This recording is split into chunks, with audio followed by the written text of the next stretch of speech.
नमस्कार दोस्तों, आप सभी का एक नई कहानी में हार्दिक स्वागत है।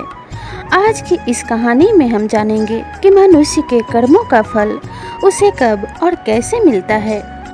तो चलिए इस कहानी को शुरू करते हैं।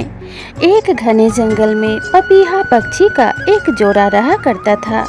एक दिन की बात है, बहुत तेज तेज हवाएं चलने लगी और बारिश जैसा मौसम होने लगा। तब पपीहा पक्षी की पत्नी ने कहा कि स्वामी, हमारे पास तो रहने के लिए कोई घोंसला नहीं है। आज अगर तेज बारिश आई तो हम कहाँ रहेंगे और अपने बच्चों को कहाँ रखेंगे? क्या मनुष्य के कर्मों का फल इसी प्रकार से मिलता है? तभी पपीहा पक्षी कहता है कि हाँ, जैसा मनुष्य करता है या इस जगत में कोई भी प्राणी जैसे कर्म करता है उसे वैसे ही फल भुगतने पड़ते हैं। इतने में तेज बारिश होने लगती है और पपीहा पक्षी और उसकी पत्नी बारिश में भीगने लगते हैं। वे दोनों बचने के लिए पेड़ के पत्तों के बीच जाकर छुप जाते हैं। तब पपीहा पक्षी की पत्नी कहती है कि स्वामी, इतनी तेज बारिश में हम इस रात को कैसे काटेंगे?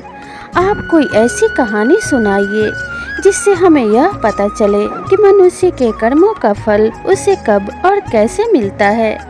अपने पत्नी की बात सुनकर पपीहा पक्षी कहने लगता है कि ठीक है प्रिय, मैं तुम्हें एक ऐसी कहानी सुनाता हूँ जिसे सुनने के बाद तुम्हें भली भांति यह समझ आ जाएगा कि मनुष्य के कर्मों का फल उसे इसी जन्म में भुगतना पड़ता है।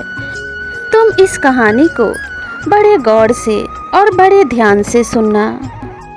एक दरिद्र ब्राह्मण यात्रा करते करते किसी नगर से गुजर रहा था। बड़े बड़े महल एवं अट्टालिकाओं को देखकर ब्राह्मण भिक्षा मांगने गया, किंतु उस नगर में किसी ने भी उसे 2 मुट्ठी अन्न नहीं दिया। आखिर दोपहर हो गई तो ब्राह्मण दुखी होकर अपने भाग्य को कोसता हुआ जा रहा था।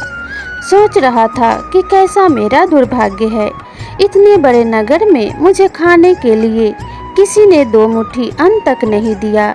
रोटी बनाकर खाने के लिए 2 मुट्ठी आटा तक नहीं मिला, जबकि यह नगर किसानों और जमींदारों से भरा पड़ा है। इतने में एक सिद्ध संत की निगाह उस ब्राह्मण पर पड़ी। उन्होंने ब्राह्मण की बड़बड़ाहट सुन ली। वे बड़े पहुँचे हुए संत थे। उन्होंने कहा, हे दरिद्र ब्राह्मण, तुमने मनुष्य से भिक्षा मांगे, इसीलिए तुम्हें भिक्षा नहीं मिला। पशु क्या जाने भिक्षा देना। यह सुनकर ब्राह्मण दंग रह गया और कहने लगा, हे महात्मन, आप यह क्या कह रहे हैं?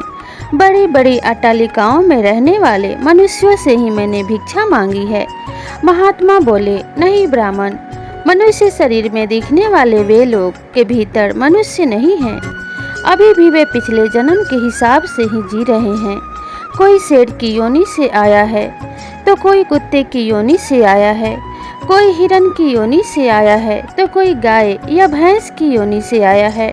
उनकी आकृति मानव शरीर की जरूर है, किंतु अभी तक उनमें मनुष्यत्व गुण नहीं आया है। और जब तक मनुष्य का गुण नहीं निखरता तब तक मनुष्य एक दूसरे की पीड़ा नहीं समझ पाता और उसे एक दूसरे की पीड़ा का पता नहीं चलता। दूसरे में भी मेरा प्रभु ही है, यह ज्ञान नहीं होता। तुमने मनुष्य से ही पशुओं से भिक्षा मांगी है। ब्राह्मण का चेहरा दुख व निराशा से भरा था। सिद्ध पुरुष तो दूरदृष्टि के धनी होते हैं। उन्होंने कहा, देख ब्राह्मण, मैं तुझे यह चश्मा देता हूँ, इस चश्मे को पहनकर जा और कोई भी मनुष्य दिखे उससे भिक्षा मांग कर देखना, फिर क्या होता है। वह दरिद्र ब्राह्मण जहाँ पहले गया वहीं पुनः गया और योग सिद्ध वाला चश्मा पहनकर गौर से देखा।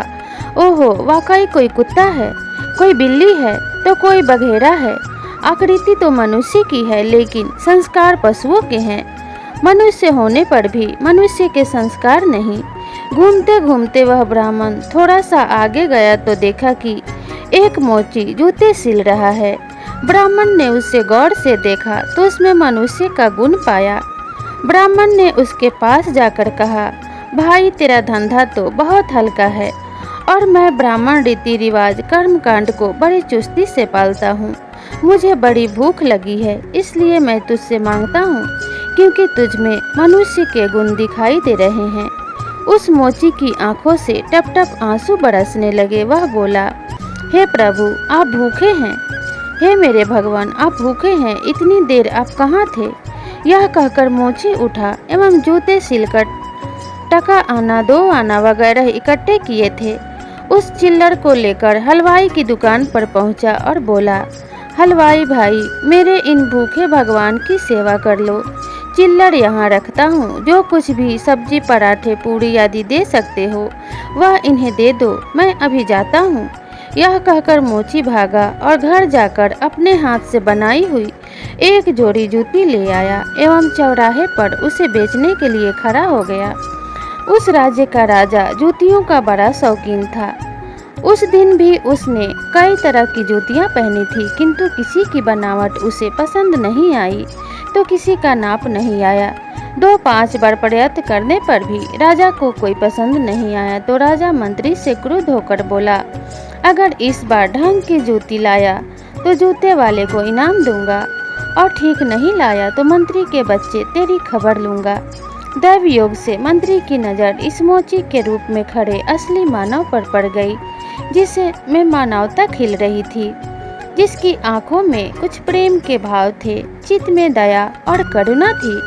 ब्राह्मण के संग थोड़ा सा रंग लगा था।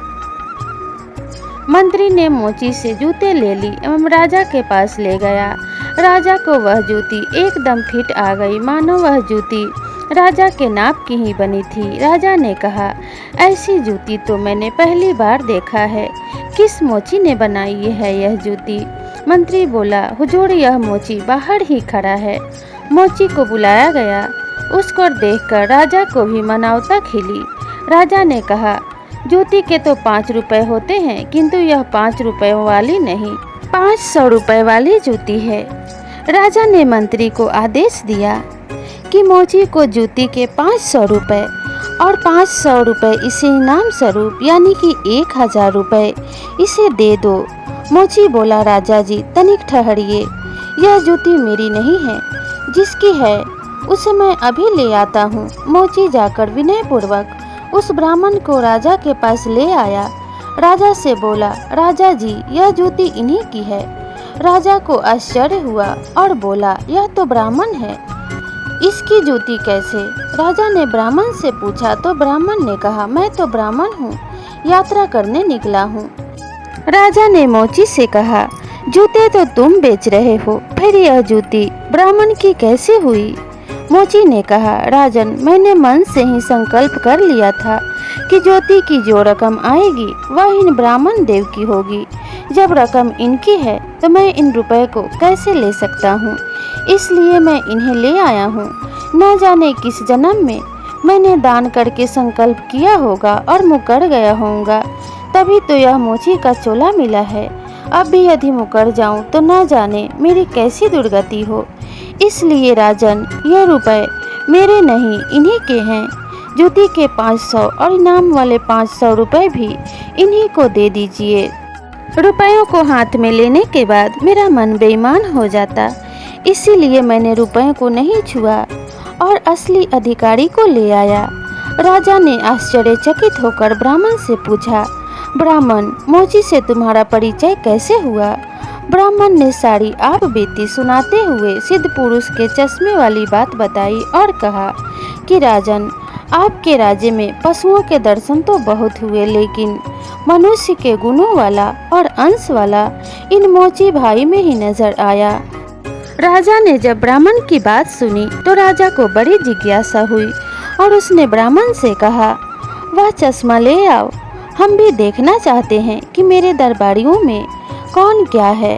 जब राजा ने चश्मा लगाया तो दरबारियों में कोई सियार दिखा तो कोई बंदर दिखा। राजा दंग रह गया कि यह तो पशुओं का दरबार भरा पड़ा है। उसे भी हुआ कि जब ये सब पशु हैं तो मैं कौन हूँ। उसने आईना मंगवाया और उसमें अपना चेहरा देखा तो उसे आश्चर्य की सीमा नहीं रही।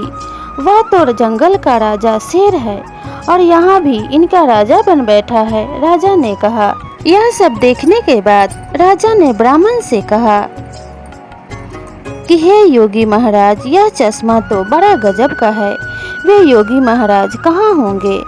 ब्राह्मण बोला, वे तो कहीं चले गए। ऐसे महापुरुष कभी कभी और बड़ी कठिनाई से मिलते हैं। श्रद्धावान ही ऐसे महापुरुषों से लाभ उठा पाते हैं। बाकी तो जो मनुष्य के चोलों में पशु के समान हैं, वे महापुरुष के निकट रहकर भी अपनी पशुता नहीं छोड़ पाते। ब्राह्मण ने आगे कहा, राजन, अब तो बिना चश्मे के भी मनुष्य को परखा जा सकता है। व्यक्ति के व्यवहार को देखकर ही पता चल सकता है कि वह किस योनि से आया है। एक मेहनत करे और दूसरा उस पर हक जताए तो समझ लो कि वह सर्प योनि से आया है, क्योंकि बिल खोदने की मेहनत तो चूहा करता है, लेकिन सर्प उसको मारकर बिल पर अपना अधिकार जमा बैठता है। अब इस चश्मे के बिना भी विवेक का चश्मा काम कर सकता है, और एक दूसरे को देखें और स्वयं को देखें तो भी व्यवहारों से पता लगाया जा सकता है। अगर आप में पशुता है तो भी उसे बदला जा सकता है। मनुष्य अगर अच्छे गुणों को अपनाए और बुरे गुणों का त्याग कर दे, एक दूसरे के प्रति सद्भाव की भावना रखे, तो मनुष्य एक अच्छा प्राणी बन सकता है और एक दूसरे के काम आ सकता है। इंसान का जीवन मनुष्य को इसी के लिए मिला है कि वे उसे सदाचार और भलाई में लगाए, एक दूसरे की सहायता करे, एक दूसरे के काम आए। स्वार्थी तो जानवर होते हैं जो सिर्फ अपने लिए जीते हैं, लेकिन आज के समय में मनुष्य पशुओं से भी अधिक स्वार्थी हो गया है। भाई भाई का शत्रु है। पुत्र अपने माता पिता में भी अपना स्वार्थ देखते हैं। माता पिता भी आजकल पुत्रों और पुत्रियों से स्वार्थवश से जुड़े हुए हैं। सभी को बस अपना लोभ दिखाई देता है। इसीलिए कहा जाता है कि इस संसार से मानवता लोप होती जा रही है। मनुष्य को अपने इन गुणों को बरकरार रखने के लिए अपने मनुष्यत्व के गुण को निखारना पड़ेगा, तभी इस दुनिया में मनुष्यता कायम रह सकती है। सिद्ध पुरुष कहते हैं कि अपने गुणों को निखारने के लिए किसी चश्मे की जरूरत नहीं, विवेक का चश्मा ही इस दुर्गुणों से मुक्ति पाने के लिए काफ़ी है। भजन संकीर्तन के जरिए हम सद्गुण से जुड़ते हैं और पशु तुल्य गुणों से हमें निजात मिलता है। इसलिए हमें भगवान के पूजा पाठ भी करते रहना चाहिए, जरूरतमंदों की सहायता और एक दूसरे का सहयोग करते रहना चाहिए। इस प्रकार की कहानी पपीहा पक्षी अपनी पत्नी से कहता है और उससे कहता है कि जो मनुष्य इस संसार में मनुष्य के रूप में होते हुए भी एक दूसरे के काम नहीं आते, हमेशा एक दूसरे का बुरा सोचने में लगे रहते हैं, वे इस संसार में पशु के समान हैं और उनकी काया ही सिर्फ मनुष्य की है। इसलिए मनुष्य को अपना लोक और परलोक सुधारने के लिए उसे अपने अच्छे कर्मों को बढ़ावा देना होगा, तभी उसे अच्छे फल की प्राप्ति होगी। जो जैसा कर्म करेगा उससे वैसा ही फल भोगना पड़ेगा और इसी संसार में भोगना पड़ेगा।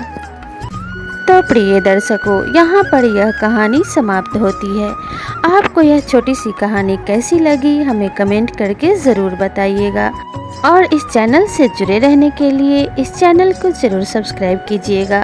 तो मिलते हैं इसी तरह की नई कहानी के साथ, तब तक के लिए नमस्कार।